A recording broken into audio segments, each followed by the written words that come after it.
रहेंगे जब तक तुम्हारे हाथ मेरे हाथ में रहेंगे।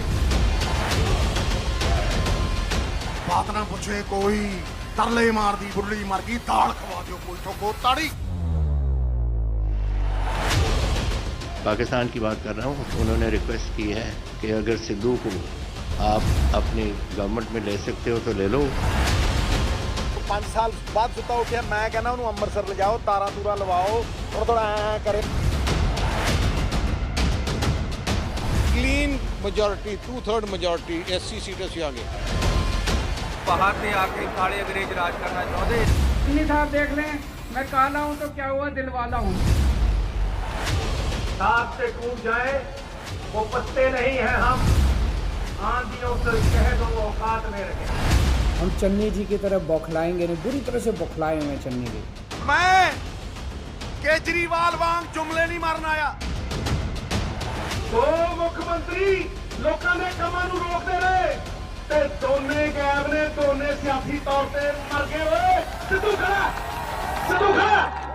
मैं भैया डिसिप्लिन्ड सोल्जर हूँ। सिद्धू को चेहरा देंगे तो मैं सिद्धू के साथ, मैं पार्टी के साथ हूँ और पब्लिक के साथ।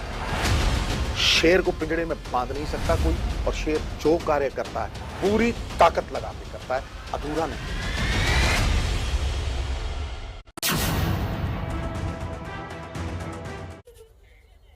पंजाब में किसका परचम। नमस्कार, भारत की बात में मैं आपके साथ शोभना यादव, और आज भारत की बात में बात करेंगे पंजाब की। क्या है पंजाब में चुनावी मूड, ये बताएं उससे पहले आप देख रहे हैं कि मैं इस समय खड़ी हूं उसी पंजाब के पाकिस्तान से लगने वाले अटारी बॉर्डर पर, जिस पाकिस्तान के मुद्दे पर कैप्टन अमरिंदर और सिद्धू के बीच तकरार चल रही है। पाकिस्तान के अलावा अब निगाहें अमृतसर पर भी लगी हैं, क्योंकि सिद्धू के खिलाफ अकाली दल ने ड्रग्स केस में घिरे बिक्रम मजीठिया को मैदान में उतार दिया है। बिक्रम मजीठिया मजीठा सीट के अलावा सिद्धू के खिलाफ अमृतसर ईस्ट से भी चुनाव लड़ेंगे। तो हमारे साथ कांग्रेस की प्रवक्ता अलका लांबा होंगी, आम आदमी पार्टी के प्रवक्ता नील गर्ग हमारे साथ जुड़ेंगे, हिंदुस्तान टाइम्स के एग्जीक्यूटिव एडिटर रमेश विनायक हमारे साथ हैं, साथ ही जालंधर से जैनेंद्र कुमार और मोहाली से सचिन कुमार मौजूद हैं। सबसे पहले आपको पंजाब का महापोल दिखा देते हैं और फिर रुख करेंगे रिपोर्टर्स का और अपने मेहमानों का। तो लीजिए, पंजाब का महापोल आपके सामने है। इस समय अटारी बॉर्डर पर मैं मौजूद हूं। आंकड़े लेकर ये हेलीकॉप्टर आ चुका है और 117 सीटों के लिए सी वोटर का सर्वे ये कहता है कि कांग्रेस 37 से 43 सीटें, आम आदमी पार्टी 52 से 58, अकाली दल 17 से 23 और बीजेपी 1 से 3, यानी क्लियर कट मेजॉरिटी किसी को भी मिलती हुई दिखाई नहीं दे रही है। आम आदमी पार्टी नजदीक है।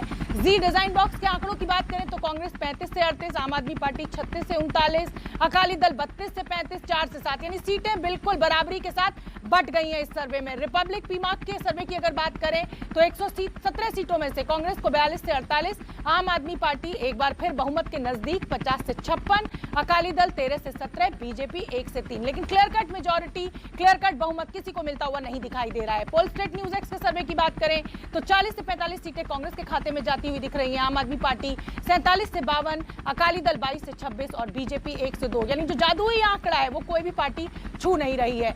अगर हम इंडिया अहेड ईटीजी के सर्वे की बात करें तो कांग्रेस 40 से 44, आम आदमी पार्टी 59 से 64, अकाली दल 8 से 11, बीजेपी 1 से 2, यानी ये जो महापोल इस समय हम आपको डिफरेंट एजेंसीज का, डिफरेंट चैनल का दिखा रहे हैं, उसमें किसी भी दल को सीधा बहुमत मिलता नहीं दिख रहा है। लेकिन जो देशबंधु लाइव का जो सर्वे है उसमें 62 से 64 सीटों के साथ वो जादुई आंकड़ा छूती हुई कांग्रेस नजर आ रही है। आम आदमी पार्टी 34 से 36, अकाली दल 12 से 14 और बीजेपी 2 से 4। टाइम्स नाउ के अगर सर्वे की बात करें तो कांग्रेस 41 से 47, आम आदमी पार्टी 54 से 58, अकाली दल 11 से 15, बीजेपी 1 से 3, यानी अकाली दल कहीं भी लड़ाई में इस समय नहीं दिखाई दे रही है, आम आदमी पार्टी ही बाजी मारती दिख रही है हर सर्वे में। इंडिया न्यूज जन की बात करें तो कांग्रेस 32 से 42, आम आदमी पार्टी 58 से 65, अकाली दल 15 से 18, बीजेपी 1 से 2, यानी जो सीधी लड़ाई है वो कांग्रेस और आम आदमी पार्टी की है। अगर स्विंग वोटर इधर का उधर थोड़ा भी परसेंट होता है तो ये पारी बदल सकती है। और ये पोल ऑफ पोल्स का आंकड़ा आपके सामने, कांग्रेस 41 से 46, आम आदमी पार्टी 49 से 53, अकाली दल 16 से 20, बीजेपी 1 से 3, यानी अकाली दल जो है वो किंग मेकर की भूमिका में आ सकती है अगर कांग्रेस और आपके बीच टाई होता है। तो चलिए मोहाली में अब मैं रुक करूंगी मेरे सहयोगी सचिन का।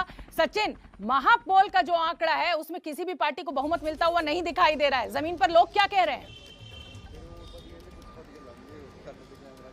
जी जरूर बात करेंगे लोगों से कि वो क्या कहते हैं महापोल को लेकर।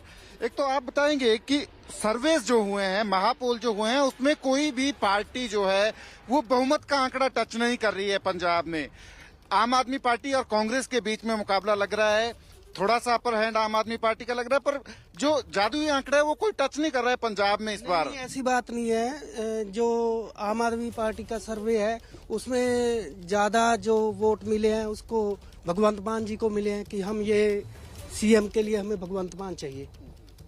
हाँ जी। और लोगों से जरूर बात करते हैं हम कि क्या कहते हैं।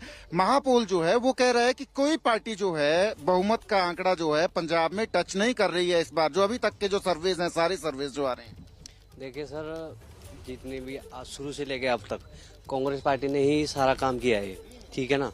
और भगवंत मान अपनी कर रहा है, कोई अपनी कर रहा है, तो हम तो यही चाहते हैं कि इस बार भी कांग्रेस पार्टी ही आनी चाहिए, ठीक है ना। आम लोगों से एक बार जरूर पूछने की कोशिश करेंगे हम कि वो क्या कहते हैं कि सरकार जो है किसी की बनती नहीं दिख रही है। आप क्या कहते हैं कि किसी पार्टी को बहुमत नहीं मिलता दिख रहा है इस सर्वे में जो महापोल हुआ है? मेरे हिसाब से तो मौके सबको मिल चुके हैं और इस बार हमें आपको मौका देना चाहिए। मेरा ओपिनियन तो यही है जी। आम जी। बिल्कुल बिल्कुल ठीक है सचिन, लोगों की बटी हुई राय है। और अब मैं कांग्रेस की प्रवक्ता अलका लांबा का रुख कर लेती हूँ। अलका लांबा, आम आदमी पार्टी ज्यादातर सर्वे में बहुमत का आंकड़ा छूती हुई दिखाई दे रही है। कोई जादुई आंकड़े को कोई भी पार्टी छू नहीं पा रही है, लेकिन कांग्रेस जो है वो काफी पीछे है। तो ये जो सर फुटअव्वल है चन्नी और सिद्धू के बीच, क्या वो जिम्मेदार, या आम आदमी पार्टी का जो मुख्यमंत्री चेहरा घोषित कर दिया गया उससे नुकसान हो रहा है कांग्रेस को? शोभना, 2017 में भी इसी आम आदमी पार्टी की विधायक थी, पंजाब में सक्रिय थी और इससे ज्यादा रिस्पांस था। 2017 में बता रहे थे कि 100 का आंकड़ा आम आदमी पार्टी पार कर रही है। 20 पर आकर आम आदमी पार्टी थमी और इस 20 में से 10 विधायक इनके छोड़कर कांग्रेस में आ गए। 4 सांसद में से 1 सांसद रह गया। अब नशा सबसे बड़ा मुद्दा है। आप कह रहे हैं आम आदमी पार्टी को आंकड़ों में दिखाया जा रहा है। अभी मैं पूछना चाहती हूँ, क्यों आम आदमी पार्टी ने हिम्मत नहीं दिखाई कि भगवत मान मजीठिया के सामने चुनाव लड़ता? कैसे लड़ेंगे नशे से, जब आपने माफी वीर ने लिखित में मजीठिया जी से, जो मैं जी शब्द कह रही हूँ, केजरीवाल जी को बुरा ना लगे, क्योंकि लिखित में लेटर लिखकर माफी मांग ली थी और दिल्ली भाग कर आ गए। अगर नशे पे कोई कार्रवाई कर रहा है तो वो कांग्रेस की चन्नी सरकार ने इनके खिलाफ लड़ाई लड़ी, एफआईआर कराई, इनकी बेल नहीं होने दी। मजीठिया जी सिद्धू के खिलाफ खड़े हो गए, इसी की नाराजगी है क्या आपको? नाराजगी नहीं, स्वागत है, स्वागत है। फैसला शोभना आपको और मुझे नहीं करना, पंजाब की जनता को करना है और हम इसका स्वागत कर रहे हैं। सिद्धू जी कहीं भाग कर नहीं जाएंगे, वहां खड़े हैं और हम इस चुनौती को स्वीकार कर रहे हैं और पंजाब के लोगों को कहेंगे, कांग्रेस की चन्नी सरकार ने जो फैसला करना था, आज बेल रद्द हो गई और भागा फिर रहा है मजीठिया। और आज जो है हम इसका स्वागत करते हैं, पंजाब की जनता को कहेंगे अब बारी आपकी है नशा माफियाओं से, जिससे अरविंद केजरीवाल ने माफी मांगी। अब इन दोनों के खिलाफ आपको अपना निर्णायक फैसला पंजाब की जनता बिल्कुल ठीक है। नील गर्ग प्रवक्ता हैं, बिल्कुल ठीक है। लास्ट चीज शोभना जी, शोभना जी पता है क्या, अभी अरविंद केजरीवाल जी जब सुबह उठते हैं ना तो लगता है मीडिया न्यूज में कुछ है नहीं, कैसे न्यूज में बने रहे। सुबह उठ के कहते हैं मेरे सूत्रों के हवाले से हमें पता लगा ईडी मेरे घर में आ रही है, हमारे सत्येंद्र जैन को गिरफ्तार करिए। वो ईडी कहाँ है 2-3 दिन से, और इनके सूत्र कहाँ बैठे? इनके सूत्र नागपुर के मुख्यालय में और ईडी के अंदर बैठे, जो इन्हें तो बता देते हैं कि रेड हो रही है। चलिए, मैं प्रवक्ता है नील नगर आऊंगी, अलका लांबा आऊंगी आपके पास। हो जाती है और चन्नी जी के भागे नहीं है ना, माफी मांग रहे हैं चन्नी जी। बिल्कुल ठीक है। आम आदमी पार्टी के प्रवक्ता है नील गर्ग। नील गर्ग जी, जवाब दीजिए अलका लांबा के जवाब का। नशाबंदी से आप कैसे निपटेंगे? अरविंद केजरीवाल तो माफी मांग रहे हैं और जादुई आंकड़ा आप भी नहीं छू रहे हैं, तो किसके साथ गठबंधन करेंगे? बीजेपी और अकाली दल से हाथ मिला लेंगे क्या अगर सत्ता में आने के लिए? देखिए शोभना जी, आपने जितने भी सर्वे दिखाए, पोल और पोल दिखाया, सभी में यदि सबसे आगे कोई पार्टी है तो आम आदमी पार्टी है। इसमें अकाली दल या बीजेपी वालों को तो छोड़ ही दो, किसी रेस में है ही नहीं है। और कांग्रेस का जो थोड़ा बहुत ग्राफ दिखाई दे रहा है, लेकिन पिछले 7-8-10 दिनों से जिस तरीके से पंजाब का इनका मुख्यमंत्री जो इलीगल माइनिंग के ऊपर जिस ढंग से गिरा है, और जिस ढंग से पंजाब में आज हालात बने हुए एंटी इंकम्बेंसी है। और दूसरा शोभना जी, आप भी जर्नलिज्म में बहुत देर से हैं, हम देखते हैं जैसे इलेक्शन नजदीक आता जाता है, आज पिछले 10 साल का डाटा आप इतिहास उठा के देख लीजिए, कभी ऐसा हुआ नहीं कि एक पार्टी को बहुमत ना मिले और लोग भी नेचुरली जीतने वाली पार्टी को वोट देते हैं। अच्छा चलिए, हाइपोथेटिकल सिचुएशन मान लेते हैं, क्या दिल्ली की तरह कांग्रेस से हाथ मिला लेंगे सत्ता में आने के लिए? क्योंकि जादुई आंकड़ा आप दिख नहीं रहा है हमें, या फिर अकालियों के साथ हाथ मिलाएंगे? ये जवाब तो दे दीजिए। हाँ शोभना जी, मैं जवाब दे रहा हूँ क्योंकि मेरी आदत नहीं है बीच में बोलने की। जब आप मेरे को मौका देंगे मैं तभी बोलूंगा। हम किसी के साथ हाथ मिलाने वाले नहीं है, हमने पंजाब के लोगों से हाथ मिलाया है और पंजाब की जनता है वो आम आदमी पार्टी के साथ है। आप आज लिख के रख लो, हमारी एब्सोल्यूट मेजोरिटी आएगी और जो भी आपको कांग्रेस की 30-31 सीटें दिखाई दे रही है ना अलग अलग सर्वों में, ये इससे बहुत ज्यादा नीचे रहेगी। और दूसरी बात, मैडम अलका जो मेरी बड़ी बहन है, हमने इकट्ठे भी काम एक ही पार्टी में किया है, तो मैं इनको ये बताना चाहता हूँ, ये शायद भूल रही है इस चीज को, कि जब अरविंद केजरीवाल ने, जब 2017 में हम लोग इलेक्शन में थे, उन दिनों में हम क्या कहते थे कि पंजाब में नशों का दरिया है, उसको तो वो भी डिनाई नहीं करेंगे अलका मैडम भी, और आज भी पंजाब में नशे बिक रहे हैं, इसको भी डिनाई नहीं करेंगी। इनकी पार्टी तो फेल हुई है उसमें। देखिए उन दिनों में हमने बोला था कि यदि हमारी सरकार आती है हम इनको पकड़ के जेल में डालेंगे। बिल्कुल ठीक है। अलका लांबा, फेल हुई है आप, छोटा सा जवाब, फेल हुई है नशाबंदी में, 5 साल से सत्ता में है, लेकिन जादुई आंकड़ा सर्वे में आप भी नहीं छू रही हैं। इसका मतलब पंजाब की जनता आपको भी पसंद नहीं कर रही है? नहीं, ऐसा नहीं है, बिल्कुल मैं आपको कह रही हूँ, जिन भगवत मान को इन्होंने अपना मुख्यमंत्री घोषित किया है, आज इनका पोस्टर देखिए, एक मौका केजरीवाल को, एक मौका, ये नहीं कह रहे एक मौका मान को, क्योंकि पता है मान को मुख्यमंत्री मजबूरी थी और जनता चलिए ठीक है, इन्होंने ठीकरा फोड़ा। बिल्कुल ठीक है, भगवंत मान मजबूरी थी। एक बार बात कर लेते हैं, फ्रॉड है, एक स्कैम है चुनाव। अच्छा ठीक है, चलिए इस तरह की भाषा का प्रयोग मुझे लगता है ठीक नहीं है। इस तरह की भाषा का प्रयोग मुझे लगता है ठीक नहीं है अलका जी। एक संवैधानिक पद पे बैठा हुआ व्यक्ति उस तरीके की बात करना। हिंदुस्तान टाइम्स के एग्जीक्यूटिव एडिटर रमेश विनायक हमारे साथ मौजूद है। रमेश विनायक जी, आप पूरी बहस भी सुन रहे हैं, आंकड़ा भी आपने देखा, आपका आकलन क्या है? शोभना जी, मुझे लगता है कि जो आपके सर्वे दिखा रहे हैं उसमें बड़ी बात यही है कि आम आदमी पार्टी को काफी गेन हो रहा है। यदि आप देखें कि 2017 की इलेक्शन में उनको पंजाब में 20 सीट मिली थी और आपके सभी सर्वे दिखा रहे हैं कि वो 40 से ऊपर की उनकी सीटें आ रही हैं। मुझे लगता है कि ये ग्राउंड रियलिटी के नज़दीक है ये आंकलन, और Congress is also in the game, Congress is also putting up very spirited fight. और मैं समझता हूँ कि चरणजीत सिंह चन्नी के मुख्यमंत्री के बनने के बाद कांग्रेस वापस एक तरह से इस सारे जो कॉन्टेस्ट है पंजाब में हो रहा, उसमें एक बड़ी शक्ति वो बन के वो इलेक्शन लड़ रही है। तो मुझे लगता है कि लेकिन आम आदमी पार्टी को जो गेन हो रहा है वो मालवा रीजन जहाँ पे उनका शुरू से काफी जोर रहा है उससे बियॉन्ड हो रहा है। जैसे पंजाब में दोआबा रीजन है, माझा रीजन है। कुल मिला के शोभना ये लगता है कि जो ब्रांड केजरीवाल है ये समर्थन उसको मिल रहा है। ठीक है, मैं एक बार जैनेंद्र का भी रुख करूंगी। जैनेंद्र, मजीठिया जो आप सिद्धू के खिलाफ खुलकर सामने आ गए हैं, ऐलान कर दिया गया है कि सिद्धू के खिलाफ अमृतसर ईस्ट सीट से वो लड़ेंगे, वहां पर आपके साथ लोग मौजूद है, जनता मौजूद है, क्या कह रही है वो इस मुकाबले को लेकर?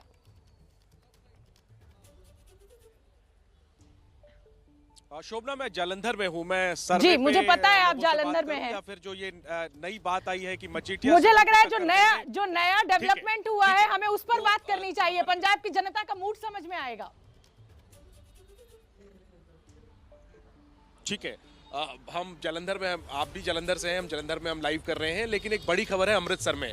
अमृतसर में अकाली दल ने ऐलान किया है कि नवजोत सिंह सिद्धू को चुनौती देंगे विक्रम मजीठिया। अब मजीठिया को ड्रग्स को लेकर के मजीठिया को घेरती है सभी पार्टियां, कांग्रेस और आम आदमी पार्टी। अब मजीठिया फ्रंट फुट पे आ गए हैं, उन्होंने कहा है कि वो सिद्धू, उनके लिए ऐलान किया गया है कि वो सिद्धू को चुनौती देंगे। कैसे देखते हैं आप लोग अकाली दल की इस चुनौती? मेरे ख्याल से अकाली दल का पिछले काफ़ी समय से हालात जो है काफ़ी बुरे चल रहे हैं, इस वजह से थोड़ा सा मुश्किल तो है, लेकिन जैसे अभी उनको बेल मिल गई है इस वजह से मतलब कहीं ना कहीं डाउनफॉल जो है वो कांग्रेस का भी आया है कि कांग्रेस पार्टी सरकार में होते हुए भी उसको रिमांड नहीं दिलवा सकी, उसको अरेस्ट नहीं करवा सकी या कुछ भी है। तो इस वजह से दोनों पार्टियों का अभी तक तो कुछ ऐसा नहीं लग रहा है कि हो सकता है मिली भगत हो कुछ ऐसी, कि आपको लगता है मजीठिया टक्कर देंगे, सिद्धू को दे पाएंगे? देखो उनका एरिया है, सेम एरिया है, क्योंकि सिद्धू जी पिछले 4-5 बार वहीं से जीते हैं, अमृतसर से जीते हैं, और मजीठा जो है बिल्कुल पास है उनका भी। अमृतसर और मजीठा सेम ही एरिया है, क्योंकि मोस्ट ऑफ लोगों को ये नहीं पता टक्कर देखने को मिलेगी। कुल मिला के आप ये कह रहे हैं। आप बताइए, सिद्धू को चुनौती देंगे मजीठिया को सिद्धू जो है वो लगातार अपने भाषणों में घेरते हैं। अब मजीठिया पहुंच गए हैं उनके इलाके में उनको टक्कर देने के लिए, कैसे देखते हैं इसको? ये वही जो जैसे भैया ने कहा, जो मजीठिया है, मजीठिया और अमृतसर सेम है, ठीक है, थोड़ा सा फर्क है एरिया का। सिद्धू को मुश्किल होगी। हाँ, सिद्धू को मुश्किल होगी, क्योंकि जो मजीठिया की साइड में भी बहुत से लोग आ रहे हैं, ठीक है। वो सिद्धू को बोल रहे हैं कि मजीठिया को ऐसे झूठे ड्रग केस में फंसाया, ऐसे वैसे कई बातें आपको भी सुनने को मिली होगी, ठीक है जी। जो सिद्धू को मजीठिया से पूरी टक्कर मिलेगी, क्योंकि अदालत से पहले जनता की अदालत में इस पर फैसला होगा कि कौन सही है कौन गलत। बिल्कुल ये जनता की अदालत का फैसला होगा। और ये बताइए, सरकार किसकी बनती हुई देख रहे हैं आप लोग? क्योंकि जो सर्वे हमने महापोल दिखाया है उसमें हंग असेंबली दिख रही है, किसी भी पार्टी को बहुमत नहीं। अभी तक तो वाकई किसी भी पार्टी की सरकार जो बनती हुई नजर नहीं आ रही है, लेकिन फिर भी हमें जो उम्मीद है कि 2 ही पार्टियों में से सरकार बनेगी, या आम आदमी पार्टी की बनेगी या कांग्रेस की बनेगी। अदरवाइज मेरे ख्याल से कोई और पार्टी ऐसी नहीं है। जी शोभना, तो लोग ये कह रहे हैं कि टक्कर होगी। जी बिल्कुल, और ये बड़ी खबर इस समय की यही है कि विक्रम मजीठिया सिद्धू के खिलाफ लड़ेंगे। अलका लांबा, जनता की राय आपने सुन ली, मुश्किल हो सकती है सिद्धू के लिए। शोभना, पता है सिद्धू जी 6 चुनाव लड़े हैं और 6 में कभी हारे नहीं। सबसे बेदाग स्वच्छ छवि के सिद्धू जी रहे हैं।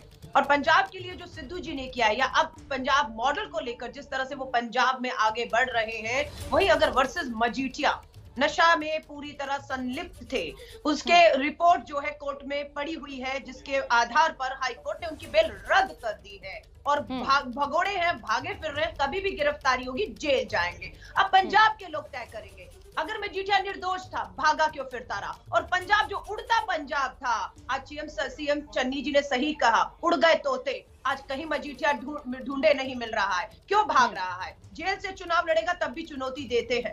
हम इन्हें हराएंगे, और हम इन्हें नहीं, पंजाब में नशे को हराएंगे। लेकिन सिद्धू जिस तरीके से कांग्रेस की फजीहत करा रहे हैं, वो भी तो पंजाब के लोगों को दिखाई दे रहा है ना अलका लांबा। जिस तरीके से चन्नी सरकार के खिलाफ ही खुलकर वो आरोप प्रत्यारोप करते हैं, वो भी तो पंजाब की जनता देख रही है। तो ऐसे में विक्रम मजीठिया से आप क्यों नहीं मानती है कि कड़ी टक्कर मिल सकती है सिद्धू को? मैं नहीं मानने को तैयार। भाई अकाली दल का तो ये कहना है ना कि झूठा फंसाया जा रहा है। मैं आपकी जबान बोलूं और मानूं कि हाँ टक्कर है, सिद्धू हार सकते हैं, ये फैसला पंजाब को करना है। और पंजाब नशे से, नशा माफियाओं से आजादी चाहता है, और बहुत हो चुका है। और जो नकेल 5 साल में चन्नी सरकार ने कसी है माफियाओं के ऊपर, वो शायद ही कभी किसी ने किया होगा। कैप्टन देखा, बादल देखे, और अब लोगों ने चन्नी जी के 111 दिन भी देख लिए हैं, जिसकी वजह से दोबारा जो पंजाब है पूर्ण बहुमत की कांग्रेस की सरकार बनाने जा रहा है, ये मेरा विश्वास है। बिल्कुल ठीक है अलका लांबा, आप बने रहिए और सभी मेहमान हमारे साथ बने हुए हैं। और 10 मार्च को जब नतीजे आ जाएंगे तो ये साफ हो जाएगा कि पंजाब की जनता ने किसका साथ दिया है। क्या नशाबंदी के खिलाफ कांग्रेस के साथ है पंजाब की जनता, या फिर आम आदमी पार्टी के साथ। उत्तर प्रदेश की राजनीति से जुड़ी आज की सबसे बड़ी खबर आपको बताना बेहद जरूरी है। दिल्ली में गृह मंत्री अमित शाह ने जाट नेताओं के साथ बैठक की, और बैठक बीजेपी सांसद प्रवेश वर्मा के घर पर हुई।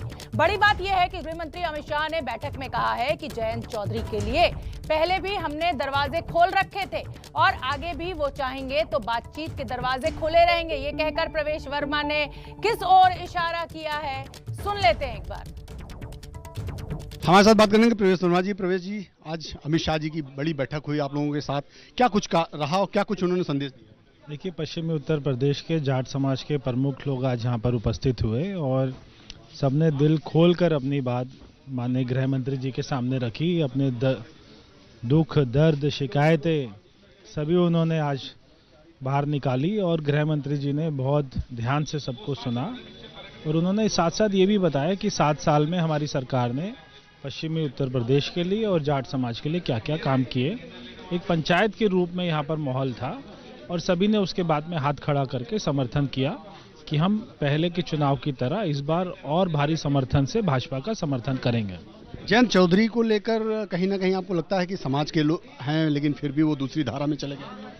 गृह मंत्री जी ने उनको लेकर क्या? जयंत, हम ही सभी, मैं अगर एक समाज के नाते बात करूं तो सभी समाज के लोगों का ये मानना है कि वो जो उन्होंने रास्ता चुना वो इस समाज को लंबे दौर पे अपना कहीं पर ठीक नहीं खड़ा कर पाएगा और उन्होंने गलत रास्ता चुना और अब तो इलेक्शन वो लड़ रहे हैं, आगे देखेंगे क्या संभावनाएं हैं। क्या अमित शाह जी ने भी इसका कोई इशारा किया कि इलेक्शन के बाद वो आ सकते हैं आपके साथ या भारतीय जनता पार्टी के साथ उनका जुड़ा हो सकता है? में क्या रहते हैं आंकड़े, ये तो उस पर अपना निर्भर करेगा, मगर जयंत चौधरी अच्छे व्यक्ति हैं और अच्छे परिवार से आते हैं। तो आप लोग उनको लाने का कुछ प्रयास करेंगे? बात प्रयास की नहीं होती जब तक उनके मन में नहीं आएगा। उनको अपने गणित सारे भिड़ाने हैं, तो अगर उनके गणित सारे पासे ठीक नहीं बैठे तो वो अपने आप आएंगे। लेकिन ऐसा लगता है कि क्या जयंत चौधरी कभी आने वाले समय में आपके साथ खड़े हो सकते हैं या आफ्टर इलेक्शन? क्यों नहीं आ सकते, आ सकते हैं। कुछ अमित शाह जी ने भी इस पर आप लोगों से चर्चा की? सारी बातें यहाँ पर खुलकर हुई हैं और वो आ सकते हैं, क्यों नहीं आ सकते। कैमरामैन हेमंत के साथ नीरज पांडे, बीपी न्यूज, दिल्ली। तो सुना आपने, प्रवेश वर्मा खुलकर न्योता दे रहे हैं जयंत चौधरी को, कह रहे हैं गलत रास्ते पर चले गए हैं, लेकिन जयंत चौधरी का रिएक्शन सामने आ चुका है। न्योता मुझे नहीं, किसान परिवारों को दें। जयंत चौधरी का ये कहना है 700 से ज्यादा किसानों के घर उजाड़े, उन्हें न्योता दें। यानी जयंत चौधरी ने साफ कर दिया है कि बीजेपी के इस ऑफर को स्वीकार करने के लिए वो तैयार नहीं है। आज 253 जाट नेता प्रवेश वर्मा के साथ गृह मंत्री अमित शाह से मिले और उस बैठक के बाद प्रवेश वर्मा ने खुलकर कहा कि जयंत चौधरी गलत रास्ते पर चले गए हैं, हमारे दरवाजे उनके लिए हमेशा खुले हुए हैं, हम उनसे बात करने के लिए तैयार हैं। लेकिन जयंत चौधरी, आरएलडी के अध्यक्ष, ट्वीट सामने आ गया है, न्योता मुझे नहीं, उन 700 किसान परिवारों को दो जिनके घर आपने उजाड़ दिए। यानी जयंत चौधरी ने अपने ट्वीट से बिल्कुल साफ कर दिया है कि बीजेपी उनको जो न्योता दे रही है उसको स्वीकार करने के लिए जयंत चौधरी तैयार नहीं है। अमित शाह के न्योते को ठुकराया, न्योता मुझे नहीं, किसान परिवारों को दे, ये जयंत चौधरी ने ट्वीट कर जवाब दिया है प्रवेश वर्मा के उस न्योते का, जिसमें प्रवेश वर्मा ने कहा कि जयंत चौधरी के लिए दरवाजे हमेशा खुले हुए हैं। तो जयंत चौधरी ने बीजेपी के ऑफर को ठुकराया। बड़ी खबर इस समय की, उत्तर प्रदेश की राजनीति से 10 फरवरी को पहले चरण का मतदान होना है। 253 जाट नेता आज दिल्ली में प्रवेश वर्मा के घर पर एकत्रित हुए। गृह मंत्री खुद अमित शाह वहां पर पहुंचे, उनसे बातचीत की गई। जाट नेता पश्चिमी उत्तर प्रदेश के संजीव बालियान भी वहां मौजूद थे।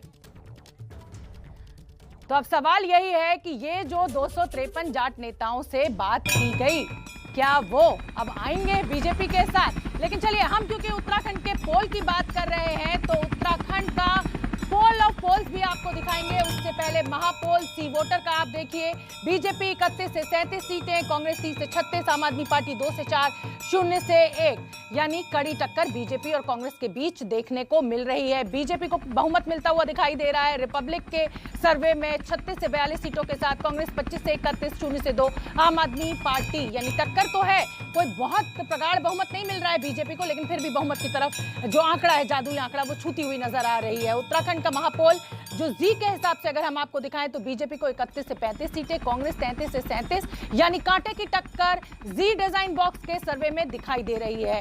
अगर हम पॉलिस्टेट न्यूज़ के सर्वे की बात करें तो 36 से 41 सीटें बीजेपी के खाते में, कांग्रेस को 25 से 30, यानी यहां पर इस सर्वे में बीजेपी सरकार में वापसी करती हुई दिखाई दे रही है। इंडिया अहेड ईटीजी के सर्वे की बात करें तो इस सर्वे में भी बीजेपी को बहुमत मिलता हुआ दिखाई दे रहा है 46 से 50 सीटों के साथ, और एक बड़ा बहुमत मिलता हुआ दिखाई दे रहा है। डीबी लाइव, देशबंधु लाइव में कांग्रेस सरकार बनाती हुई दिखाई दे रही है 41 से 43 सीटों के साथ, बीजेपी 24 से 26 के साथ। टाइम्स नाउ के सर्वे की अगर बात करें तो इसमें बीजेपी सरकार बनाती हुई दिखाई दे रही है 44 से 50 सीटों के साथ, कांग्रेस इसमें कम सीटें हैं। पोल ऑफ पोल्स आपके सामने, बीजेपी 35 से 40 सीटों के साथ, कांग्रेस 26 से 30, आम आदमी पार्टी 1 से 3, यानी बीजेपी जो है वो जादुई आंकड़ा छू तो रही है लेकिन बिल्कुल मार्जिनल तरीके से। देहरादून का रुख करूंगी, विनोद वहां पर मौजूद है। विनोद, जनता क्या कह रही है जमीन पर? बिल्कुल शोभना, देखिए सर्वे के मुताबिक इस बार भी भाजपा की सरकार यहां पर बनती नजर आ रही है। और बीजेपी का क्या रिएक्शन है? मेरे साथ में प्रदेश प्रवक्ता हैं सुरेश जोशी और भाजपा के वरिष्ठ नेता हैं। सर, इस बार भी बहुमत आपको मिलता नजर आ रहा है, क्या आपका रिएक्शन? देखिए, इस समय जो है कि पूरे प्रदेश के अंदर की अगर हम बात करें तो उत्तराखंड के लोग उत्तराखंड में विकास चाहते हैं और उत्तराखंड में एक साफ सुथरी सरकार चाहते हैं और उत्तराखंड के हमेशा जो उत्तराखंड के लोगों की एक मंशा ये रही है कि उत्तराखंड के अंदर नेशनलिज्म है, यानी राष्ट्रीयता की भावना है। और जो विकास 5 साल के अंदर मोदी जी की दिल्ली की सरकार ने और उत्तराखंड की भाजपा की सरकार ने किया, उस विकास को और बहुत तेज़ी से आगे ले जाना लोग चाहते हैं। इसलिए आज उत्तराखंड का युवा, उत्तराखंड की मातृशक्ति और उत्तराखंड के बुजुर्गों का आशीर्वाद है, युवा और मातृशक्ति का भारतीय जनता पार्टी कि को कोई साथ बहुत बड़ा आंकड़ा नहीं मिलता हुआ दिखाई दे रहा है, मार्जिनल बहुमत के आंकड़े को सिर्फ छूते हुए नजर आ रहे हैं। कह सकता हूं कि उसमें थोड़ा भी अगर वोट परसेंटेज स्विंग हुआ तो बाजी हाथ से चली जाएगी। 31 से देखिए, पहली बात तो मैं ये बताऊं कि मैं आपके चैनल का जो सर्वे है उसका सम्मान करता हूं, लेकिन जो हमारा फीडबैक है वो इससे कहीं इतर है। आपका जो सर्वे होगा, मैंने तो देखा नहीं अभी क्या सर्वे है, क्योंकि आप और मैं तो एक अदृश्य उस पर काम कर रहे हैं। शोभना जी, मैं आपको ये बतलाना चाहता हूं कि जो हमारा सर्वे है या हमारा जो फीडबैक्स है उसके आधार पर वोट परसेंटेज हम वो उसी वोट परसेंटेज में हैं जो पिछली बार हमारा 46 के आसपास के ही वोट परसेंटेज में है, और साथ ही सीट भी लगभग वहीं पर हम लोग जा रहे हैं। इसलिए जिस दिन रिजल्ट आएगा, रियल रिजल्ट आएगा, बिल्कुल उस दिन भी आपसे बात होगी, उस दिन भी आपसे बात होगी। अब मैं अल्मोड़ा में ध्रुव मिश्रा मौजूद हैं, उनका रुख करना चाहूंगी। ध्रुव मिश्रा, आंकड़े जो हैं वो बहुत कुछ बयान कर रहे हैं, सीधी टक्कर बीजेपी और कांग्रेस के बीच, लेकिन जादुई आंकड़ा, कोई बहुत प्रगाढ़ बहुमत किसी को भी मिलता हुआ नहीं दिख रहा है। जी बिल्कुल, मेरे साथ यहाँ पर कांग्रेस से जो है ये कांटे की टक्कर यहाँ पर दिख रही है, क्या कहेंगे आप? कांटे की टक्कर मैं इससे नहीं कहना चाहूंगा, क्योंकि उत्तराखंड की जो जनता है, उत्तराखंड के जो युवा है, वो परिवर्तन चाहता है। पिछले 5 साल में आप देखते हैं यहाँ पे उत्तराखंड में सिर्फ जुमलेबाजी हुई है, सिर्फ सत्ता परिवर्तन की यहाँ पे बातें होती हैं। रोजगार के नाम पे यहाँ मुख्यमंत्रियों को रोजगार मिल रहा है, 3-3 मुख्यमंत्री बदल दिए इन्होंने, ना युवाओं के लिए कोई योजना है। मैं इनसे पूछना चाहता हूं कि इन्होंने 5 सालों में 5 काम क्या करे हैं, ये बताइए। इसलिए हम ये कहते हैं कि ये कोई कांटे की नाटो टक्कर है, और ये बिल्कुल स्पष्ट है कि इस बार उत्तराखंड में कांग्रेस की सरकार बनेगी और पूर्ण बहुमत से बनेगी। हरीश रावत जी हमारे यहाँ सरकार बनाएंगे और जितनी भी योजनाएं कांग्रेस के कार्यकर्ता हैं, कांग्रेस के नेता हैं, इसलिए कांग्रेस की जिसे कहा जाए वकालत कर रहे हैं। मैं नेहा, हमारे साथ प्रवक्ता है नेहा जोशी बीजेपी की। नेहा, आपका क्या मानना है? बाजी तो देखिए बहुत मुश्किल है, यहाँ पर सीधी टक्कर दिखाई दे रही है कांग्रेस के साथ।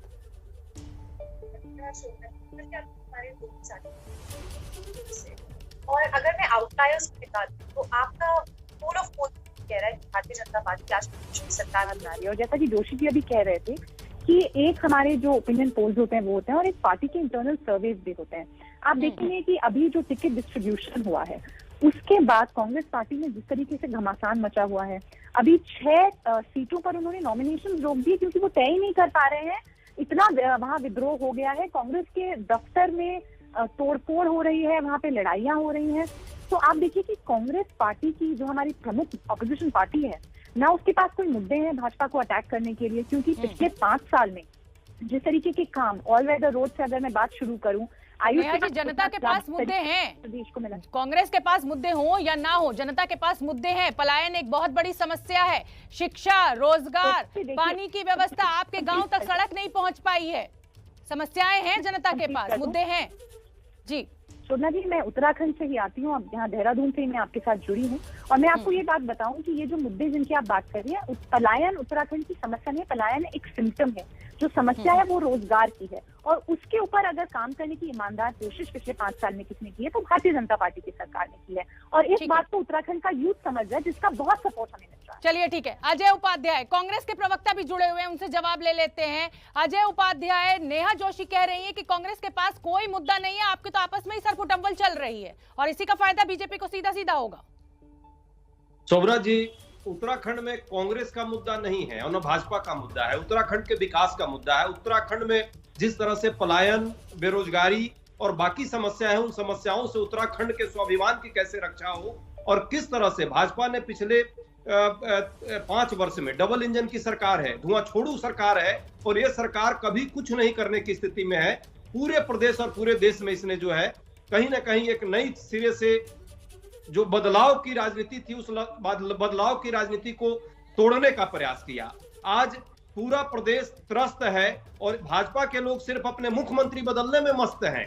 3 मुख्यमंत्री, तो चलिए ठीक है ना, सफल रही है, चुनाव के नतीजे भी आ जाएंगे।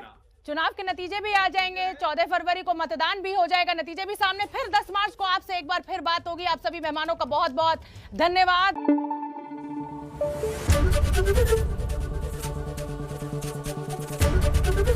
एबीपी न्यूज आपको रखे आगे।